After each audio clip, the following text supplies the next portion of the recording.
Então vamos lá? Bom, recebi uma pergunta estranhíssima essa semana no Instagram e é uma pergunta que eu venho recebendo há meses, na verdade. Vale a pena investir em consórcios em 2024? Não, você não ouviu errado, não. A pergunta que andam me fazendo é se não vale a pena investir em consórcios. Daí você pensar, Raul, mas as pessoas ficaram estúpidas de repente? A questão é, como é que você vai investir em algo, Raul? Se eu vou investir 100 mil no consórcio e no final vou ter uma carta de 95, né, que eu tive que pagar a administração? Na melhor das hipóteses, porque não é bem assim. Então, como é que eu poderia ganhar algum dinheiro com isso? Bom, ficaram famosos alguns caras nos Reels, Shorts e afins da vida, que eles definem o seguinte, né? Você vai pegar ali, vamos supor que você tenha 100 mil, você dá 20 mil de entrada no lance do consórcio, investe 80 mil e paga as parcelas ali com o dinheiro que está investido, né? Com 1% ao mês ali. E aí a matemática freestyle começou, né? Raul, mas por que esse raciocínio é um raciocínio estúpido e não faz sentido nenhum? Decidi fazer o vídeo aqui porque realmente, quando uma pessoa perguntou, achei ok, duas pessoas perguntaram, achei ok, 100 perguntaram, achei ok, agora tá sendo uma média aí de 50 envios por dia disso no meu Instagram e eu vou explicar pra vocês do porquê que isso não faz sentido nenhum. Então o que esses caras estão dizendo normalmente, né, é que você pegaria esse dinheiro, investiria, você não teria imobilizado o seu capital, você ia utilizar o próprio dinheiro do rendimento para pagar a parcela. Nessa mesma analogia, você poderia simplesmente pagar a parcela de um financiamento ou de qualquer coisa do mesmo jeito, né, se isso funcionasse. Mas por que esse raciocínio é completamente alucinógeno, né? Principalmente para o consórcio e um pouco menos para o financiamento. Em alguns casos, aqui eu vou deixar o vídeo para vocês, o financiamento de imóveis pode até fazer sentido. Aí você vai falar, Raul, você está falando mal de consórcio porque você defende investimentos. Pelo contrário, meus lindos, eu sou correspondente bancário, sabe o que significa isso? Eu tenho uma agência de banco, eu simplesmente posso vender consórcio. Inclusive, para o banco que eu tenho um contrato, eles vendem consórcio. Olha a sua surpresa, que interessante. BTG Pactual, né? É parceiro aqui da nossa empresa e eles vendem consórcio e eu tô aqui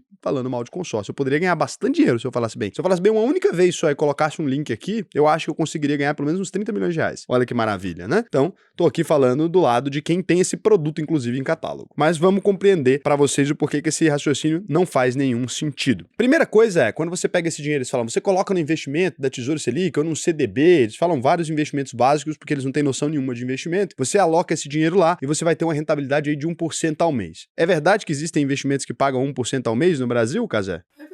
É verdade, tem CDB pagando 14 hoje. Só que a grande questão é que você vai ter que pagar a alíquota regressiva de IR de 22,5%. E o dinheiro não é sacável todos os meses, né? Você tem CDBs com liquidez, mas ainda assim você vai ter que pagar ali aquele dinheiro. E quando o investimento de renda fixa em tesouro, por exemplo, é tirado antes dos 30 dias para pagar a parcela, você vai deixar um bom dinheiro de IOF ali. Então não tem como você pegar esse dinheiro e ficar fazendo retiradas mensais. Ainda que você pudesse, você poderia colocar no debenture, por exemplo, ou num CRI e num CRA, teria um risco maior, mas você poderia ter o recebimento mensal, esse dinheiro não seria suficiente para custear a parcela. Por quê? Porque a parcela de todos os consórcios, elas se reajustam por índices inflacionários, seja o IGPM ou o IPCA. Então você tem ali uma parcela, quem tem consórcio, comenta aí para mim. Você tinha uma parcela que você pagava R$700, de repente, né, se for ajustada pelo IGPM, por exemplo, ela pode ter subido até para 1.100 em 3, 4 anos. E se for reajustada pelo IPCA também, ela pode ter subido aí para pelo menos 980, 940. Enquanto isso, você ficou fazendo saques do seu dinheiro que estava disponível lá, se a amortização de juros foi constante, a parcela foi estável, no caso do debênture, de um CRI e de um CRA, e se não foi constante, você teve que fazer essas retiradas pagando o IR ali e recebendo um valor cada vez menor, né? Então, de um lado, você teria parcelas decrescentes, do outro, parcelas crescentes. Não faz sentido nenhum. E você, no final, além de tudo, teria uma dívida gigantesca, porque se você fez essa retirada e não deu para pagar o saldo devedor total daquele consórcio, você teria que gastar cada vez mais dinheiro com isso. A prova é que os consórcios são os produtos que as pessoas mais deixam de pagar no Brasil. Para vocês terem uma ideia do tanto que isso é grave, né, esses abandonos dos consórcios, de pessoas que simplesmente começam num grupo e deixam de pagar, no Brasil hoje, de pessoas que foram contempladas e que ganharam mesmo, a gente tem 2 bilhões de reais abandonados em consórcios aí. O que acontece? A pessoa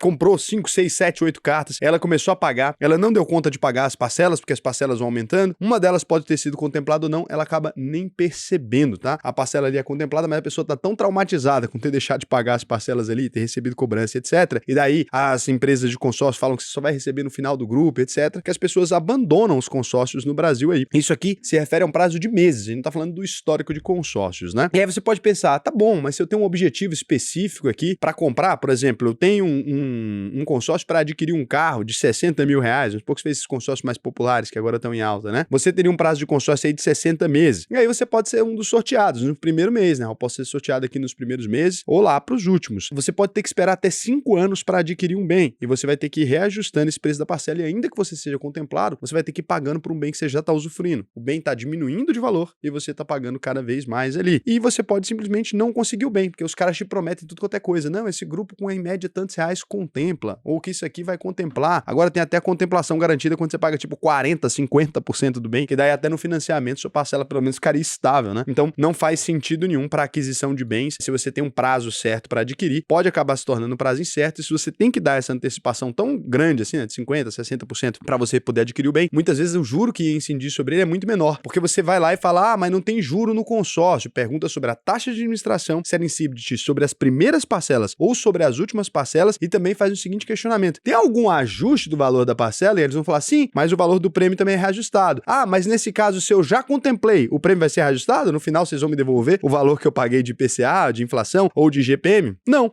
E aí você simplesmente coloca esse ferro lá. Outra coisa que as pessoas não ficam atentas: os consórcios de banco, eles pedem alguns tipos de garantia para operar. E agora você encontra consórcios na rua que não exigem nenhum tipo de garantia. Para eles não exigirem nenhum tipo de garantia, eles têm que ter um controle de grupo muito maior. O que significa? Eles precisam receber um valor gigantesco logo na cabeça. Então tem grupos que agora estão cobrando 20% de taxa de administração, principalmente para aquisição de motos e dessas Shinerai também, que são motos também, né? Então esses grupos agora, que eu dei uma pesquisada aqui, olha que loucura, chega a cobrar 20% em cima de um consórcio. Então assim, se você tem 5 pessoas ali no grupo, elas basicamente compraram um bem a mais, né? Simplesmente para pagar essa administração. E aí, como tem um alto índice de desistência, porque as pessoas cada vez mais descobrem que esse negócio não serve para nada, vamos supor, num consórcio de 60 mil, você teria que pagar 12 mil, né? Espalhado ali em taxa de administração. Antigamente eles faziam o quê? Dividiam cada parcelinha, né? Com a taxa de administração. Mas se as pessoas deixam de pagar o consórcio porque acabam descobrindo que caíram na furada, o que eles começaram a fazer? Cobra os primeiros meses inteiros. Então tem gente aí que vai chegar a pagar 2 anos de parcela e quando vai ter lá, não tem valor nenhum a ver. Vai ter, por exemplo, assim, paguei 12 mil reais, vou ter de valor a ver 580 reais, que foi realmente o valor que foi de saldo e o restante eu só tava pagando taxa de administração. Só perguntar, o cara tá te vendendo, fala: é cobrado a taxa de administração no começo ou no final? Aí você já percebe que a armadilha tá ali, né? Quanto maior a taxa de administração, mais cedo ela é cobrada. O consórcio é tão bom, né, que só existe no Brasil. Acho que é proibido na maioria dos países, tá? Vários lugares já tentaram copiar essa estratégia que foi inventada no Brasil, mas é proibido na maior parte dos países. Raul, mas no caso, assim, de 99,9% da população brasileira, né? Eu não tenho aqui o dinheiro para adquirir um bem à vista, não consigo fazer esse negócio, vou investir por sei lá quanto tempo e depois eu faço a aquisição do bem, não é possível no meu caso, eu tô comprando uma moto às vezes para eu poder trabalhar, tô gastando uma grana de Uber, tô gastando uma grana de táxi, tô gastando uma grana de ônibus, eu tô simplesmente comprando alguma coisa para ter uma parcela que me elimina um custo lá na frente, tô com um dinheirinho que eu juntei aqui de uma demissão, de um acerto, né, sendo realista na situação do brasileiro, o que eu posso fazer? Bom, você realmente deve consultar o financiamento nesse caso, não é uma alternativa interessante financeiramente, você está criando uma dívida na sua vida, né? Eu já expliquei aqui no último vídeo sobre patrimônio líquido, o que é, foi no vídeo que saiu ontem, você pode checar, mas na hora de você comprar ali, você pode considerar, por exemplo, o seguinte, né? Você vai ter um carro de 60 mil reais ali, né? Uma taxa de juros de 10%, muitas vezes, se você negociar com a própria empresa de venda, né, dessas motos, essas coisas, eles têm um banco próprio hoje em dia, que eles já consultam com juros mais subsidiados ali, porque eles querem dar saída no carro. Alguns carros chegam a sair sem juro nenhum, tá? Ainda existe esse tipo de financiamento no Brasil, que a própria concessionária faz, então você consegue ali. Outra coisa que já é possível agora, dar entrada com cartão de crédito, se você tem um limite um pouco mais alto, você pode utilizar isso também. Pessoal, enquanto eu estava gravando aqui, eu percebi que eu esqueci de colocar para vocês a simulação que a gente tinha feito. Daí não ia fazer sentido nenhum, né? Se você fosse fazer um financiamento desses que você acaba tendo que fazer aí no modelo de consórcio também para ter a carta contemplada, até porque para a gente comparar financiamento com consórcio, a gente precisa ter a obtenção do bem na hora, você teria que fazer aí um financiamento de um veículo de 72 mil reais, você poderia até financiar ele com 1% de taxa de juros, mas o Ricardo questionou aqui, que brasileiro que compra veículo novo, Raul? Pelo amor de Deus, pessoal não consegue comprar veículo novo, não. Isso porque a gente está considerando que 72 mil é o carro mais barato, que nem de 60 mil tem mais. Não tem mais. Então o upzinho tá custando 72 mil zerado. Porra, quem compra um up, né? O carro do senhor incrível. Então, se você tem aí 72 mil que você tá querendo, se você vai comprar um carro usado, não precisa ser o up nesse caso aqui. Se fosse o up, poderia colocar essa taxa de juros pela metade, pelo menos, que a gente encontrou aqui na Govesa, na Vesa, tudo quanto é ESA aqui, que tem aqui perto de Goiânia, tá? Mas aqui você teria 30 mil, pior dos cenários, tá? Eu coloquei aqui com a taxa de juros do Santander, que tá uma Então, 30 mil aqui é o valor de entrada, 72 mil o valor do veículo, né? Você conseguiria uma parcela de R$ 1.208.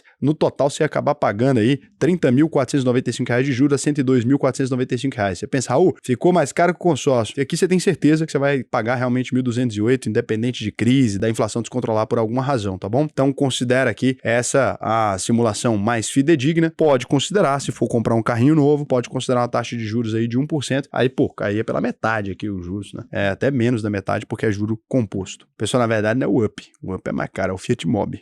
Fiat Mobi aqui, Ricardo, ela está apontando aqui que o Up tá custando quanto? Um Upzinho? O Up é da Volkswagen, né? Eu comprei um Fiat Mobi pra minha irmã, né? E ela acha o carro maravilhoso e eu acho horrível porque eu não consigo, não sei vocês, mas eu tenho 1,86 m. Eu entro dentro do Fiat Mobi, fica claustrofóbico, me lembra a quinta série. É bom financiamento? Uma merda. É bom consórcio? Uma merda. Né? Mas é uma merda muito pior, porque o consórcio pode te colocar na situação financeira que vai te fazer desistir de pagar um negócio que você não vai conseguir mais pagar a parcela, vai te deixar com o dinheiro preso por sei lá quanto tempo. Pra quem que é bom consórcio? Entende pra gente que é bom? Pra quem vende, né? Nossa, é uma delícia. Se você tá comprando consórcio, essas cartas já contempladas aí, se você tá mexendo com aqueles grupos que você tem um amigo, um cupincha seu que te garante as contemplação ali, é top. Você pega ali, dá o quê? 2, 3 mil? Hoje em dia tem isso. O cara pega, consegue a carta pra você contempladinha, que ele tem as manobras lá dentro da empresa, da firma, você vende ela por 15. O resto que você botou no bolso é lucro. Se você tiver um cupincha na empresa de consórcio, usa o tanto que você puder, empurra consórcio na garotada. Tem problema não. É a taxa do eu sei. Quem não estudou, né, paga mais caro. É isso. Juros compostos, já dizia Einstein, né? É a 8ª maravilha do mundo. Quem conhece ganha, quem não conhece paga, né? É assim que funciona o mundo, tá? Não vou também te criticar aqui se é a sua função de vida. Não adianta você vir aqui comentar defendendo consórcio, que é uma ideia estúpida. Agora, tá ganhando dinheiro com ele? Fica quietinho na sua, baixa a bolinha, deixa as pessoas ir passando aí, aproveita enquanto é tempo. Demora muito tempo para o pessoal descobrir coisa. Até hoje tem gente que ganha dinheiro com pirâmide, meu príncipe. Sua vida vai durar, ó, você vai ter 90 anos e ainda vai estar rolando ainda. Tem gente que pega dinheiro com agiota para investir.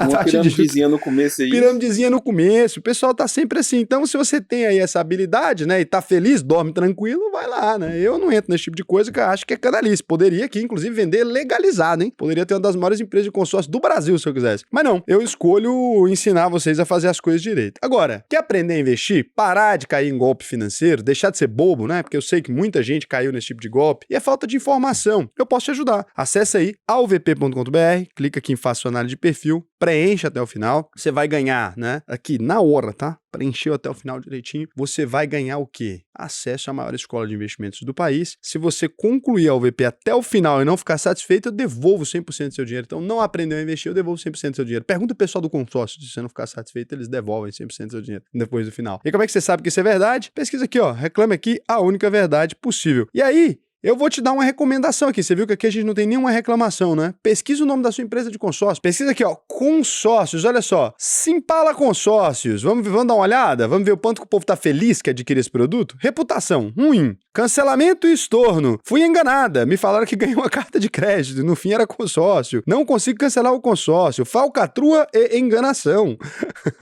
Falcatrua é muito bom. Muito bom. Retorno do meu dinheiro. Devolução do dinheiro. Ninguém consegue, nunca mais. Empresa não cumpre com o que promete, não devolve dinheiro. Fui enganado. Promessa de contemplação.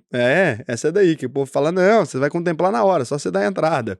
Descumprimento dos termos de contrato e promessas. Propaganda enganosa. Não querem devolver o meu dinheiro. Pode ir, ó, dá uma lida. Se você ainda achar que eu tô errado, fica à vontade, dá uma pesquisada aí, pesquisou lá o nome da minha empresa, viu que não tem nenhuma, né? Agora, olha, os caras aqui têm 133 mil visualizações, a gente tem a metade. Era pra ter pelo menos quantas reclamações aqui? Se eles têm 541, era pra gente ter aqui pelo menos umas 250, né? 0 reclamações. E aqui não tem como a empresa pagar. É por isso que esses caras são mais sujos que pau de galinheiro. Fiz isso aqui dessa vez que vai ter um filho do aqui que vai tentar vir defender consórcio. Você pergunta qual a empresa que ele trabalha, pesquisa no Reclame Aqui, vai ver que tá tudo Beijo pra vocês, até o próximo vídeo.